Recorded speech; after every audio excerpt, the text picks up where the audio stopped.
Hi எல்லாருக்கும் வணக்கம். இன்னைக்கு நம்ம இந்த வீடியோவில் 10ஆம் வகுப்பு இயல் 4 உரைநடை பகுதியாக இருக்கக்கூடிய மொழிபெயர்ப்பு கல்வி, அந்த உரைநடை என்ன சொல்லியிருக்காங்க, அதில் என்ன இருக்குது அப்படிங்கிறத பார்க்கலாம். ஸோ மொழிபெயர்ப்பு கல்வி அப்படிங்கிறது மொழிபெயர்ப்பு டிரான்ஸ்லேஷன் எந்த அளவுக்கு நமக்கு தேவை அப்படிங்கிறத உணர்த்தக்கூடிய ஒரு உரைநடை பகுதியாக நமக்கு இங்கே கொடுத்துருக்காங்க. ஸோ இந்த பர்டிகுலர் லெசனில் உங்களுக்கு என்னெல்லாம் மெயின் டாபிக்ஸ் இருக்குது அப்படிங்கிறத பார்த்தோம்னா, மொழிபெயர்ப்பு என்றால் என்ன, தமிழும் மொழிபெயர்ப்பும், மொழிபெயர்ப்பு தேவை, மொழிபெயர்ப்பு கல்வி, இலக்கிய இறக்குமதி, மொழிபெயர்ப்பு செம்மை, பல்துறை வளர்ச்சி, மொழிபெயர்ப்பு பயன், எதை மொழிபெயர்ப்பது, கடைசியில் செய்ய வேண்டுவன. இந்த 10 டாபிக்ஸும் இந்த 10 ஹெட்டிங்ஸும் தான் இந்த லெசனில் டிஸ்கஸ் பண்ணியிருக்காங்க. ஸோ இதில் என்னென்ன மாதிரியான இம்பார்ட்டண்ட் பாயிண்ட்ஸ் இருக்குது, இல்லை என்ன முக்கியமான விஷயத்தை ஒரு டாப்பிக்கு கீழேயும் டிஸ்கஸ் பண்ணியிருக்காங்க அப்படிங்கிறத நம்ம இங்கே சுருக்கமாக பார்த்துடலாம். ஓகேவா? ஸோ முதல்ல நம்ம பார்க்கக்கூடியது மொழிபெயர்ப்பு என்றால் என்ன அப்படிங்கிறது. இங்கே நம்ம புத்தகத்தில் மொழிபெயர்ப்பு என்றால் என்ன அப்படிங்கிறதுக்கு 2 பேர் கூறியிருக்கக்கூடிய விஷயத்தை நமக்கு இங்கே சொல்லியிருக்காங்க. முதலில் மனவை முஸ்தபா அப்படிங்கிறவர் ஒரு மொழியில் உணர்த்தப்பட்டதை வேறொரு மொழியில் வெளியிடுவது தான் மொழிபெயர்ப்பு அப்படின்னு மென்ஷன் பண்ணியிருக்கிறார். ஓகேங்களா? மனவை முஸ்தபா. அடுத்தது மு.கு. ஜெகநாதர் அவருடைய கூற்றின் பிரகாரம் ஒரு மொழி வளம் பெற உலகத்துடன் உறவு கொள்ளவும் மொழிபெயர்ப்பு ரொம்ப இன்றியமையாததாக இருக்குது. அது மட்டும் அல்லாமல் உலக நாகரீக வளர்ச்சிக்கும் பொருளியல் மேம்பாட்டிற்கும் மொழிபெயர்ப்பு ஒரு காரணமாக இருக்குது அப்படிங்கிறத சொல்லியிருக்கிறாரு. ஸோ இது ஒரு டெஃபினிஷன் மாதிரி கொடுத்துருக்காங்க. மனவை முஸ்தபாவுடைய டெஃபினிஷன் மாதிரி ஒரு மொழியில் உணர்த்தப்பட்டதை வேறொரு மொழியில் வெளியிடுவது மொழிபெயர்ப்பு அப்படின்னு டெஃபினிஷனாக கொடுத்துருக்காங்க. அடுத்தது அவருடைய கூற்றாக என்ன சொல்லியிருக்கிறாரு அப்படிங்கிறத கொடுத்துருக்காங்க. ஒரு மொழி வளம் பெறணும், வளர்ச்சி அடையணும், இல்லை உலகத்தோடு உறவு கொள்ளணும் அப்படின்னா அதுக்கு மொழிபெயர்ப்பு ரொம்ப இன்றியமையாத ஒன்று அப்படின்னு சொல்லியிருக்காங்க. உலக நாகரிக வளர்ச்சிக்கும் பொருளியல் மேம்பாட்டிற்கும் மொழிபெயர்ப்பு காரணமாக இருக்குது அப்படிங்கிறத மு.கு. ஜெகநாதன் குறிப்பிட்டிருக்கிறார். ஸோ மொழிபெயர்ப்பு என்றால் என்ன அப்படின்னா மனவை முஸ்தபாவை பற்றியும் மு.கு. ஜெகநாதருடைய கூற்று பற்றியும் நீங்கள் கண்டிப்பாக அதில் எழுதணும். அடுத்த டாபிக் நமக்கு தமிழும் மொழிபெயர்ப்பும். தமிழுக்கும் மொழிபெயர்ப்புக்குமான ஒரு சம்பந்தம், ஒரு தொடர்பு எப்படி இருக்குது அப்படின்னு பார்க்குறாங்க. தமிழ் அப்படிங்கும் போதே நமக்கு ரொம்ப தெரியும், தொன்மையான மொழி. அப்படிப்பட்ட தொன்மையான மொழியில் நமக்கு கிடைத்த தொன்மையான நூல் அப்படின்னு நம்ம சொல்கிறது தொல்காப்பியம். கரெக்டாக? அந்த தொல்காப்பியத்தை நமக்கு கொடுத்தவர் தொல்காப்பியர். அந்த தொல்காப்பியரே மரபியலில் மொழிபெயர்த்தல் அப்படிங்கிற ஒரு தொடரை குறிப்பிட்டுள்ளார். Spelling mistake, sorry. தொல்காப்பியர் மரபியலில் மொழிபெயர்த்தல் என்ற தொடரை குறிப்பிட்டிருக்கிறார். அப்படி இருக்கும்போது தொல்காப்பியர் கொடுத்த தொல்காப்பியம் எவ்வளவு ஒரு தொன்மையான நூல், அந்த தொன்மையான நூலில் மொழிபெயர்த்தல் பற்றி குறிப்பிட்டிருக்கிறாங்க அப்படின்னா மொழிபெயர்ப்பு என்பது எவ்வளவு ஒரு பழைய காலத்திலிருந்து பின்பற்றக்கூடிய ஒரு விஷயமாக இருந்திருக்கிறது அப்படிங்கிறது நமக்கு கண்டிப்பாக தெரிஞ்சிருக்கணும். அடுத்தது சின்னமனூர் செப்பேடு. இந்த சின்னமனூர் செப்பேடு மூலியமாக நமக்கு என்ன தெரியுது, சங்க காலத்திலேயே மொழிபெயர்ப்பு இருந்ததற்கான ஒரு வரலாறு இந்த சின்னமனூர் செப்பேடு மூலியமாக நமக்கு கிடைச்சிருக்கு. மூன்றாவதாக இதில் குறிப்பிட்டிருக்கிறது இலக்கிய சான்றுகள். அதாவது வடமொழி கதைகளான ராமாயணம், மகாபாரதம். நமக்கு நல்லாவே தெரியும், இரு பெரு இதிகாசங்களாக ராமாயணத்தையும் மகாபாரதத்தையும் நம்ம பார்க்குறோம். இவை வடமொழியில் தான் முதலில் இயற்றப்பட்டது இல்லையா? அந்த வடமொழி கதைகளான ராமாயணமும் மகாபாரதமும் நம்ம சங்க இலக்கியத்தில் பரவலாக இடம்பெற்றிருக்கு. அந்த மாதிரி இருக்குது அப்படின்னா அப்போ மொழிபெயர்ப்பு நடந்திருந்தால் மட்டும்தானே அது இடம்பெற்றிருக்க முடியும். அதனால இலக்கிய வகையில் ராமாயணம், மகாபாரதம் சங்க இலக்கியத்தில் இருந்ததற்கான சான்று நம்ம கிட்ட இருக்கு. நான்காவது தழுவல் இலக்கியங்கள். தழுவல் இலக்கியங்கள் அப்படிங்கும்போது பெருங்கதை, சீவக சிந்தாமணி, கம்பராமாயணம், வில்லி பாரதம் போன்றவை வடமொழி மூலங்களை தழுவி படைக்கப்பட்டவை.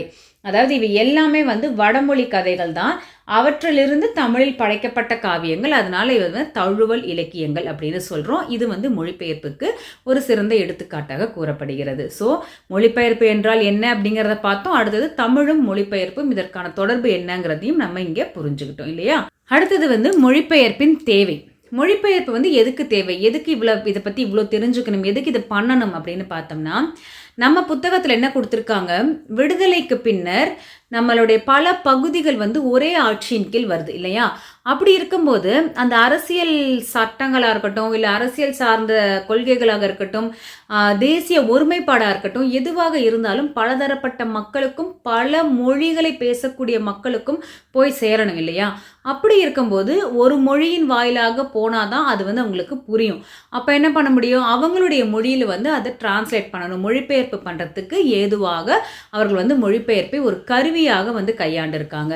இந்திய அரசு தேசிய உணர்வை ஊட்டவும் ஒருமைப்பாட்டை ஏற்படுத்தவும் மொழிபெயர்ப்பை வந்து ஒரு கருவியாக கொண்டது.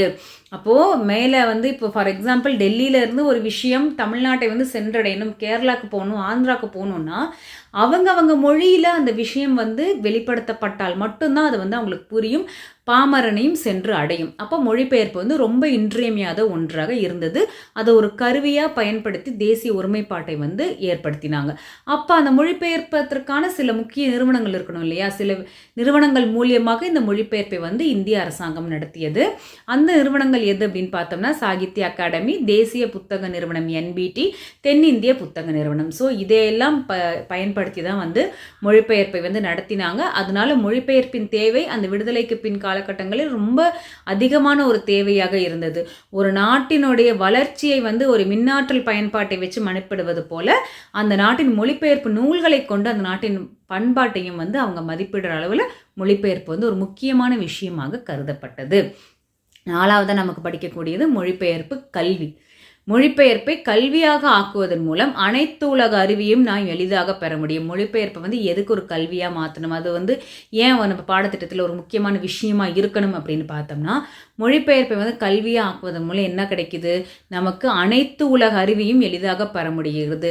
மற்ற இடங்களில், மற்ற ஊர்களில், மற்ற நாடுகளில் இருக்கக்கூடிய மிகச்சிறந்த படைப்புகளும் வந்து நமக்கு வந்து ஒரு அறிவு சார்ந்த விஷயமாக நம்ம எளிதாக பெறக்கூடிய வகையில் இந்த மொழிபெயர்ப்பு வந்து நமக்கு உதவி செய்யுது.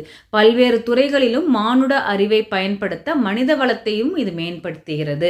ஸோ நம்மளுடைய மானுட அறிவை பயன்படுத்துறதுக்கும் மனித வளத்தை மேம்படுத்துவதற்கும் இது வந்து மிகவும் பயன்படுது, தேவையும் படுது. அதுபோல வேலைவாய்ப்பு தளத்தை விரிவாக்குவதோடு ஓர் உலகத்தன்மையை வந்து பெற உதவுகிறது. அடுத்த பகுதியாக நம்ம பாடகத்தில் இருக்கிறது வந்து இலக்கிய இறக்குமதி. ஓகேங்களா? இலக்கியத்திற்கும் மொழிபெயர்ப்புக்குமான தொடர்பு, சம்பந்தம் என்ன மாதிரி இருக்குது அப்படிங்கிறத பார்க்கலாம். ஸோ மொழிபெயர்ப்பு, இலக்கியம் இது இரண்டும் எப்படி சேர்ந்துருக்கு அப்படின்னு பார்த்தோம்னா, பிற மொழி இலக்கியங்களை அறிந்து கொள்ளவும் அதன் மூலம் புதிய படைப்புகளை உருவாக்கவும் வழிவகுக்கிறது. அதாவது நம்ம மொழிபெயர்ப்பதன் மூலமாக என்ன நடக்கும் அப்படின்னா, பிற மொழிகளில் இருக்கக்கூடிய அரிய வகை படைப்புகள், அதில் இருக்கக்கூடிய இலக்கியங்கள், அதில் இருக்கக்கூடிய சாராம்சங்கள், இது எல்லாத்தையுமே நாம் அறிந்து கொள்ள முடியும். இதனால் அதன் கொண்டு நம்ம புதிய படைப்புகளை உருவாக்க முடியும். ஓகேவா? ஸோ பிறமொழி இலக்கியத்தை நம்ம மொழியில் மொழிபெயர்ப்பதற்கான ஒரு முக்கியத்துவம் இங்கே இருக்குது. அடுத்தது அதுபோல் நம்ம மொழியில் இருக்கக்கூடிய சிறந்த இலக்கியங்களை மற்ற மொழிகளில் மொழிபெயர்ப்பதன் மூலம் நம்ம மொழியையும் பறந்து விழிந்து மற்ற எல்லா இடங்களுக்கும் எடுத்து செல்வதற்கான ஒரு முக்கிய பங்கு வந்து மொழிபெயர்ப்பு வகுக்குது இல்லையா? ஸோ பிற மொழி இலக்கியங்களை அறிந்து கொள்வோம், அதன் மூலம் புதிய படைப்புகளை உருவாக்கும் இது வழிவகுக்கிறது. அதுக்கப்புறம் நம்ம மொழியில் இருக்கக்கூடிய விஷயங்களையும் வந்து அடுத்த மொழியில் எடுத்து செல்வதற்கான ஒரு முக்கிய பணியை வந்து இந்த மொழிபெயர்ப்பு வந்து செய்கிறது. அதோடு ஷேக்ஸ்பியர், இவர் நமக்கு எல்லாமே தெரியும், நிறைய பிளேஸ் வந்து நம்ம இங்கிலீஷில் படிச்சிருப்போம், ஷேக்ஸ்பியரோட பிளே இதெல்லாம். ஓகேவா? இவர் வந்து ஆக்சுவலாக இங்கிலாந்து நாட்டை சேர்ந்தவர். ஆனால் ஜெர்மனியில் வந்து ஜெர்மன் மொழியில் இவருடைய கதைகள் எல்லாம் மொழிபெயர்க்கப்பட்டு வந்ததுனால, இவருடைய படைப்புகள் வந்து மொழிபெயர்க்கப்பட்டு அங்கே இருக்கிற மக்கள் வந்து அதை படித்ததன் மூலமாக ஷேக்ஸ்பியர் வந்து அந்நாட்டு படைப்பாளர் போலவே அவர்கள் கொண்டாட ஆரம்பிச்சிட்டாங்க. இவர் வந்து வேறொரு நாட்டை சேர்ந்தவர் அப்படிங்கிறது இல்லாமல் அவருடைய படைப்புகளின் வாயிலாக, அதை மொழிபெயர்த்ததன் வாயிலாக அந்நாட்டை சேர்ந்தவர் போலவே இவரை வந்து கொண்டாட ஆரம்பிச்சிட்டாங்க ஜெர்மன் மக்கள். அடுத்தது வரலாற்று மாற்றம். 18ஆம் நூற்றாண்டு வரை வடமொழி நூல்கள் தமிழில் ஆக்கப்பட்டன. ஆங்கிலேயர் வருகைக்கு பின் ஆங்கில நூல்கள் வழியாக பிற ஐரோப்பிய நூல்களும் அறிமுகமாயின. ஸோ 18ஆம் நூற்றாண்டு வரைக்கும் நம்ம என்ன பண்ணிட்டு இருந்தோம்? வடமொழி நூல்களை மட்டும்தான் தமிழாக்கம் செய்து நம்ம படிச்சுட்டு இருந்தோம். ஆங்கிலேயர் வந்ததுக்கு அப்புறமா, நம்ம பிரிட்டிஷ் ரூல்லாம் வந்தது இல்லையா, அதுக்கப்புறமா பல ஐரோப்பிய நூல்களும் ஆங்கில நூல்களும் வந்து தமிழ் மொழியில் மொழிபெயர்க்கப்பட்டு அதனுடைய அறிவு சார்ந்த விஷயங்களையும் நாம் எடுத்துக்கொள்ளும் வகையில் அமைந்தது. ரவீந்திரநாத் தாகூர் வங்க மொழியில் எழுதிய கீதாஞ்சலியை அவரே ஆங்கிலத்தில் மொழிபெயர்த்த பிறகுதான் அவருக்கு நோபல் பரிசு கிடைத்தது. நமக்கு தெரியும் ரவீந்திரநாத் தாகூர் வந்து கீதாஞ்சலிக்காக நோபல் பரிசு வாங்கினார் அப்படிங்கிறது தெரியும். அந்த நோபல் பரிசு கூட அவருக்கு அந்த வங்க மொழியில் இருந்ததை வந்து ஆங்கிலத்தில் மொழிபெயர்த்த பிறகுதான் கிடைத்தது அப்படின்னு இங்கே மென்ஷன் பண்ணியிருக்காங்க. அடுத்தது பாரதியின் ஆதங்கம். பாரதியின் கவிதைகளும் முறையாக ஆங்கிலத்தில் மொழிபெயர்க்கப்பட்டிருந்தால் உலக விருதுகள் கிடைத்திருக்கும். இது பாரதி ஆதங்கப்படலை, கிடைத்திருக்குமே அப்படின்னு நம்ம தான் ஆதங்கப்படுறோம். ஸோ பாரதியின் கவிதைகளை நம்ம மொழிபெயர்க்காமல் விட்டுட்டோம். எவ்வளவு ஒரு தேன் சுவை கொண்ட ஒரு கவிதைகள் இல்லையா? அதை வந்து நம்ம மற்ற மொழிகளில் மொழிபெயர்த்திருந்தால் நிச்சயம் அவருக்கு பல உயரிய விருதுகள் வந்து கிடைக்கப்பெற்றிருக்கலாம். இதுதான் வந்து இலக்கியத்துக்கும் மொழிபெயர்ப்புக்குமான ஒரு விஷயமாக நம்ம புத்தகத்தில் கொடுத்துருக்காங்க. அடுத்தது மொழிபெயர்ப்பின் செம்மை மற்றும் பல்துறை வளர்ச்சி. மொழிபெயர்ப்பின் செம்மை அப்படிங்கும்போது எந்த அளவுக்கு நீ அதை மொழிபெயர்க்கணும், எப்படி மொழிபெயர்க்கணும், இந்த விஷயங்கள்லாம் வந்து அதில் இருக்குது. ஓகேவா? ஸோ ஒரு விஷயத்தை மொழிபெயர்க்கும் பொழுது இடம் பொருள் அறிந்து மொழிபெயர்க்க வேண்டும். மொழிபெயர்ப்பு என்பது சரியான விதத்தில் அமைய வேண்டும். நீ மொழிபெயர்க்கிற விஷயத்தை தவறாக மொழிபெயர்த்துட்ட அப்படின்னா அதனுடைய கருத்து அப்படியே மாறிடும். நம்ம கொண்டு சேர்க்க வேண்டிய கருத்தை அல்லாமல் வேறொரு கருத்தை வந்து மக்கள் மத்தியில் பரவ விடக்கூடிய ஒரு பெரிய ஆபத்தும் வந்து மொழிபெயர்ப்பு இருக்கு. அதனால மொழிபெயர்க்கப்பட வேண்டிய விஷயம் சரியாக மொழிபெயர்க்கப்பட வேண்டும். அது வந்து என்ன ஒரு எடுத்துக்காட்டு இங்க கொடுத்திருக்காங்க அப்படின்னு பார்த்தோம்னா, கேமல் என்பதற்கு வடம், அதாவது கயிறு மற்றும் ஒட்டகம் என்று பொருள். கேமல் அப்படிங்கிறதுக்கு வடம் அப்படின்னு ஒரு பொருள் இருக்கு, ஒட்டகம் அப்படின்னு இரு பொருள்கள் உண்டு. ஸோ விவிலியத்தில் ஊசி காதில் ஒட்டகம் நுழையாது என்பதற்கு பதிலாக ஊசி காதில் வடம் நுழையாது என்பதே பொருத்தமான மொழிபெயர்ப்பாக அமையும். அதாவது இங்கே என்ன சொல்கிறாங்க அப்படின்னா, ஊசி காதில் நூல் நுழையுமே தவிர வடம் நுழையாது. இதுதான் வந்து ஆக்சுவலான ஒரு விஷயம். ஊசியின் காதில் நூல் நுழையுமே அன்றி கயிறு நுழையாது, அதை தான் சொல்லி இருக்கணும். ஆனால் என்ன ஆயிடுச்சு, மொழிபெயர்ப்பில் வடம் கயிறு அப்படிங்கிற வார்த்தைக்கு பதிலாக கேமல் அப்படிங்கிறத ஒட்டகம்னு மாற்றி ஊசி காதில் ஒட்டகம் நுழையாது அப்படிங்கிற மாதிரி மொழிபெயர்த்து நம்ம வந்து பயன்படுத்தி கொண்டிருக்கிறோம். அது வந்து சரியான பொருள் கிடையாது அப்படிங்கிறது தான் இங்கே மென்ஷன் பண்ணுறாங்க. ஸோ நம்ம மொழிபெயர்க்கும் பொழுது மிக சரியாக எந்த இடத்திற்கு எந்த மாதிரியான சொற்களை பயன்படுத்தணுமோ அந்த மாதிரியான சொற்கள், அந்த பொருளை விளக்க வைக்கக்கூடிய சொற்களை பயன்படுத்தி நம்ம வந்து மொழிபெயர்க்கணும் அப்படிங்கிறது ரொம்ப முக்கியமான விஷயம். அது மட்டும் அல்லாமல் முன்னோட்டுகள் அப்படின்னா ப்ரிஃபிக்ஸ், ஒரு வேர்டுக்கு முன்னாடி நம்ம யூஸ் பண்ணக்கூடிய ப்ரிஃபிக் வேர்ட்ஸ். ஸோ இங்கே வந்து டெலி அப்படிங்கிற வேர்ட் கொடுத்துருக்காங்க. டெலி அப்படிங்கிறதுக்கான ஆக்சுவல் மீனிங் வந்து தொலை.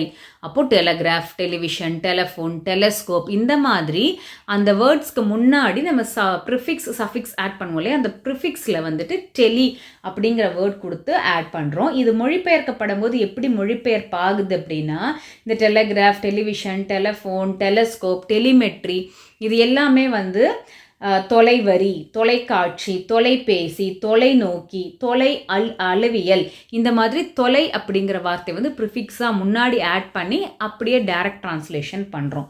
அதே இது வந்து டிரான்ஸ்கிரைப், டிரான்ஸ்ஃபர், டிரான்ஸ்ஃபார்ம், டிரான்சாக்ட், இந்த இடங்களில் வந்து எல்லாமே டிரான்ஸ் தான் இல்லையா? ஆனால் அதையும் ப்ரிஃபிக்ஸாக யூஸ் பண்ணி நம்ம ஒரே மாதிரி நம்ம வந்து மொழி மாற்றம் செய்யலை. அதற்கு பதிலாக படியெடுத்தல், மாறுதல், உருமாறுதல், இந்த உருமாற்றுதல், இந்த மாதிரியான விஷயங்கள் வந்து செயல்படுத்துதல், இப்படி எல்லாமே வந்து அதை டிரான்ஸ்லேட் பண்ணியிருக்கோம். அதனுடைய பொருள் விளங்கக்கூடிய வகையில் வந்து அதை டிரான்ஸ்லேட் பண்ணியிருக்கோம். இந்த மாதிரி தான் இடத்திற்கு தகுந்த மாதிரி சரியான விளக்கங்களை உடைய வார்த்தைகளையோ வாக்கியங்களையோ கொண்டு வந்து மொழிபெயர்ப்பு செய்யணும். தவறாக செய்யப்படுமே ஆனால் அது வந்து மக்களிடம் தவறான கருத்தை எடுத்து சென்று விடும் அப்படிங்கிறதுக்கு ஒரு உதாரணம். அதனால் மொழிபெயர்ப்பு வந்து மிகவும் செம்மையாக அமையப்பட வேண்டியது மிக முக்கியமான ஒன்றாக கருதப்படுது. அடுத்தது வந்து பல்துறை வளர்ச்சி.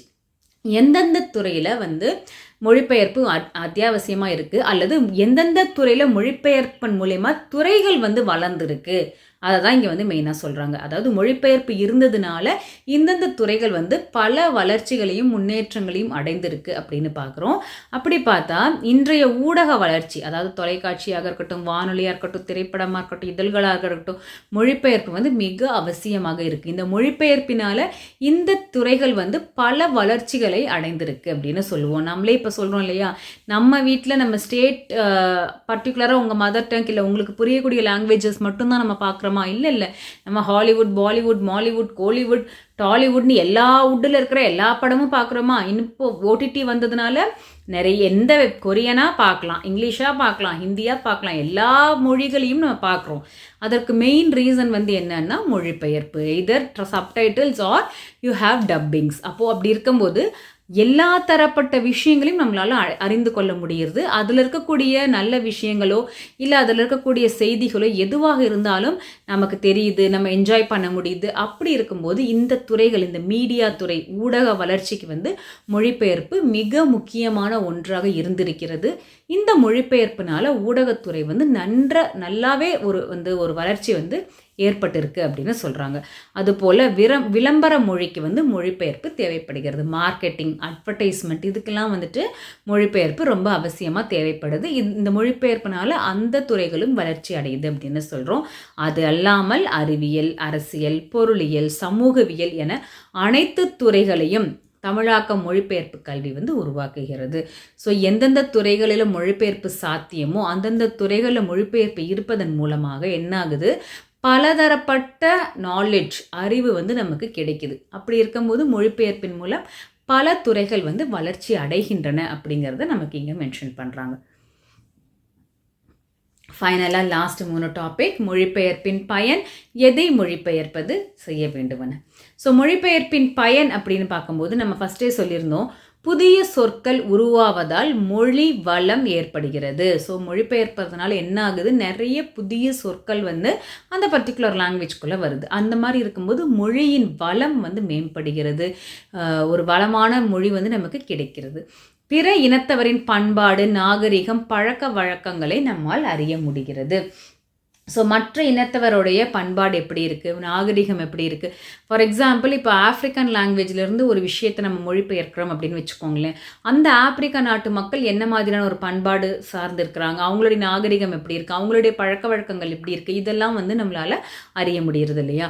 ஸோ பிற இனத்தவர், பிற நாட்டவர், பிற கலாச்சாரத்தை உடையவர்கள் மூலம் இந்த மாதிரி பலதரப்பட்ட விஷயங்களை நம்மளால் அறிந்து கொள்ள முடியும். இதற்கு வந்து மொழிபெயர்ப்பு மிக இன்றியமையாத ஒன்றாக நமக்கு பயன்படுகிறது. அது மட்டுமல்லாமல் மொழியியலாளர்கள் மொழிபெயர்ப்பை பயன்கலை என்று குறிப்பிடுகிறார்கள். அப்ளைடு ஆர்ட் அப்படின்னு சொல்கிறாங்க மொழிபெயர்ப்பை. ஓகேங்களா. இப்போது அடுத்தது இவ்வளோ நேரம் நம்ம மொழிபெயர்ப்பை பற்றி பேசியாச்சு. அது தேவை என்ன, பயன் என்ன, எப்படி மொழிபெயர்க்கணும் எல்லாம் பேசியாச்சு. இப்போ ரொம்ப ரொம்ப முக்கியமான ஒரு விஷயம், எதை மொழிபெயர்ப்பது, எந்தெந்த விஷயத்தை நீங்கள் மொழிபெயர்க்கணும். பழைய நூல்களையே அறிமுகப்படுத்தாமல், தொன்மையான நூல், பழமையான நூல், இதெல்லாம் வந்து பொக்கிஷம் அப்படின்னு சொல்லிட்டு பழைய நூல்களை மட்டுமே நம்ம மொழிபெயர்க்காம புதிய புதிய நூல்களையும் புதிய படைப்பாளர்களையும் அறிமுகப்படுத்தும் நிலையும் வளர வேண்டும். அதாவது பழசை மட்டுமே மொழிபெயர்த்து பொக்கிஷமாக பாதுகாக்காமல் புதுசாக வரக்கூடிய விஷயங்களையும் மொழிபெயர்த்து எல்லாருக்கும் கிடைக்கும் வகையில் செய்ய வேண்டும்.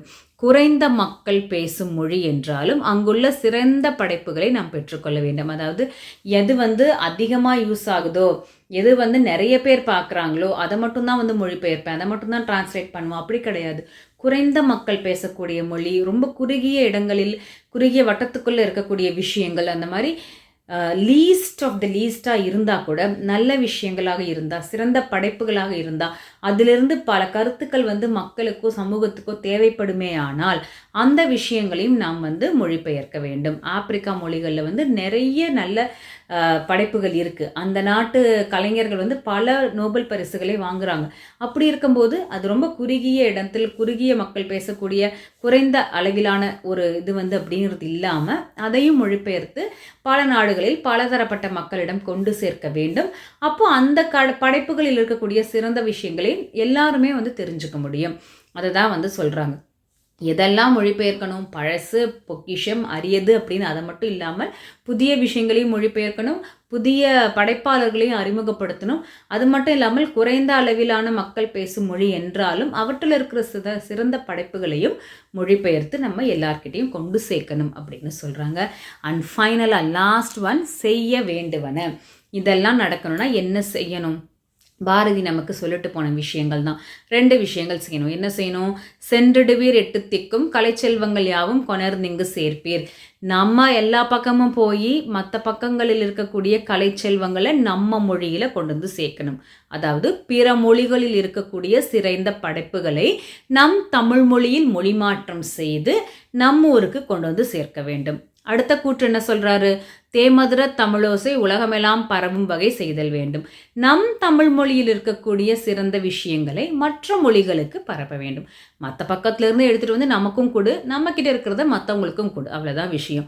ஸோ மொழிபெயர்ப்பின் மூலியமாக பிற இடங்களில் இருக்கக்கூடிய சிறந்த படைப்புகளையும் அறிவுசார் விஷயங்களையும் நமக்கும், நம்மிடம் இருக்கக்கூடிய சிறந்த படைப்புகளை மற்றவர்களுக்கும் கொண்டு சேர்க்கும் ஒரு கருவியாக மொழிபெயர்ப்பை நாம் பயன்படுத்த வேண்டும். இதனால நம்மளோட இறுதி இலக்கு எதை நோக்கி இருக்கணும் அப்படின்னு பார்த்தோம்னா, செம்மொழிகள் பலவாக இருப்பினும் சிந்தனை ஒன்றுடைய ஓருலகம் ஆக்கப்பட வேண்டும். இதற்கு மொழிபெயர்ப்பு கல்வி இன்றியமையாதது.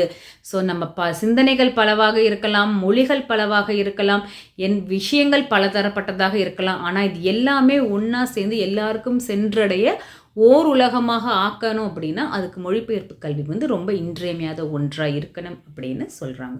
ஸோ இதுதான் மொழிபெயர்ப்பு கல்வியில் நமக்கு நம்ம பாடத்திட்டத்தில் கொடுத்துருக்கக்கூடிய விஷயம். இங்கே டிஸ்கஸ் பண்ண 10 டாபிக்ஸ் மொழிபெயர்ப்புனா என்ன, தமிழ் மொழிபெயர்ப்பும், மொழிபெயர்ப்பின் தேவை, கல்வி, இலக்கிய இறக்குமதி, மொழிபெயர்ப்பின் செம்மை, பல்துறை வளர்ச்சி, மொழிபெயர்ப்பின் பயன், எதை மொழிபெயர்ப்பது செய்ய வேண்டும்னு இந்த 10 டாபிக்ஸ் தான் டிஸ்கஸ் பண்ணியிருக்காங்க. Stay tuned for more videos.